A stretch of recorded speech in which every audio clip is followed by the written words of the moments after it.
আন্তর্জাতিক মাতৃভাষা দিবস উপলক্ষে আরএসওতে দিনব্যাপী নানা আয়োজন। ভাষার মাসের শুরুতেই প্রবাসী বাংলাদেশিদের আয়োজনে একুশে মেলা ও পিঠা উৎসবের আয়োজন করা হয়। বাংলাদেশ নাগরিক সমিতির আয়োজনে একুশে মেলা ও পিঠা উৎসবের প্রধান অতিথি হিসেবে উপস্থিত ছিলেন রোম দূতাবাসের মাননীয় রাষ্ট্রদূত রকিবুল হক।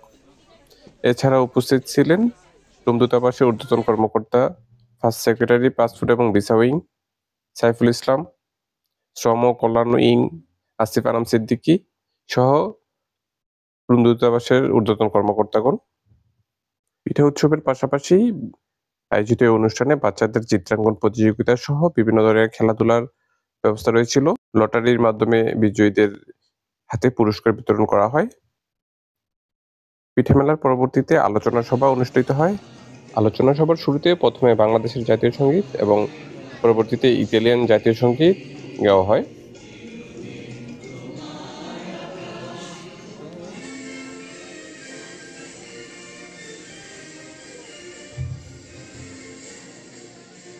উক্ত আলোচনা সভায় উপস্থিত ছিলেন আরেজো প্রভিন্সিয়ার ইতালিয়ান বিভিন্ন কর্মকর্তাগণ এবং আমন্ত্রিত অতিথি হিসেবে তারা অনুষ্ঠানে বক্তৃতা প্রদান করেন।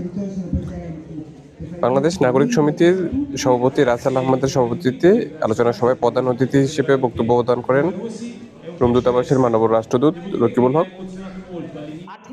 প্রবাসীদের নানা সমস্যা নিয়ে কথা বলেন ফরহাদ। বাংলাদেশিরা ইতালিতে আসছেন, প্রয়োজনীয় ডকুমেন্ট, পাসপোর্ট রিনিউ করতে তাদের অনেক সমস্যা হচ্ছে।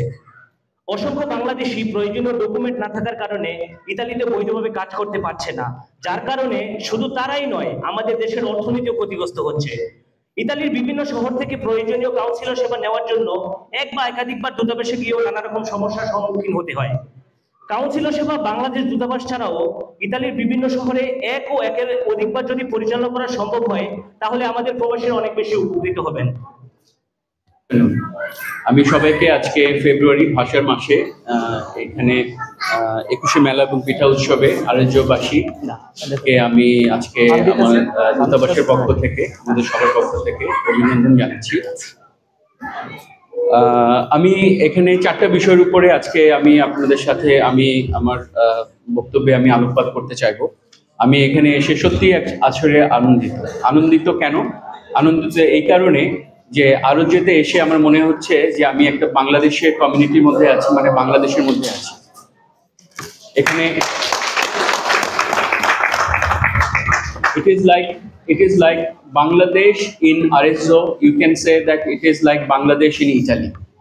তো এটা অবশ্যই আমাদের জন্য, আমি বাংলাদেশের রাষ্ট্রদূত হিসাবে আমি আনন্দ বোধ করছি আরএসও শহরে যে 12,000 বাংলাদেশি আছে, এছাড়াও 3,000 প্রায় বাংলাদেশি আছে উইথ ইটালিয়ান পাসপোর্ট।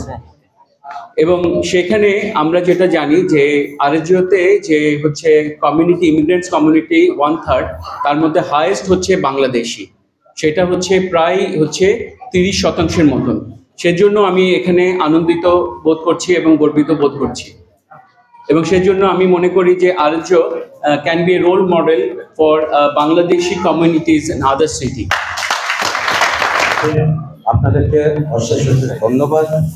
আজকে আপনাদের সাহায্য, আপনাদের সহযোগিতায় আমরা এই অনুষ্ঠানকে সার্থকভাবে করতে পেরেছি।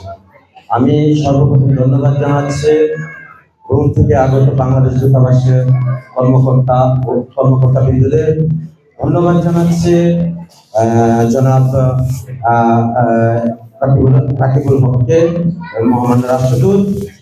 ওনার ব্যস্ততম সময়কে মাঝেও আমাদের মধ্যে পুরাটা দিন উনি ব্যয় করেছেন। আর অনেক দুঃখ প্রকাশ করছে রাকিব স্যারের জন্য, যে অসুস্থ হয়ে হসপিটাল করে আছে। তাই আশা করি উনিও সুস্থ হয়ে আপনাদের মাঝে ফিরে আসবেন খুব শীঘ্রই। Io vi ringrazio tutti i comunitari adesso che sono qui oggi qua con noi a condividere la nostra missione, il nostro evento.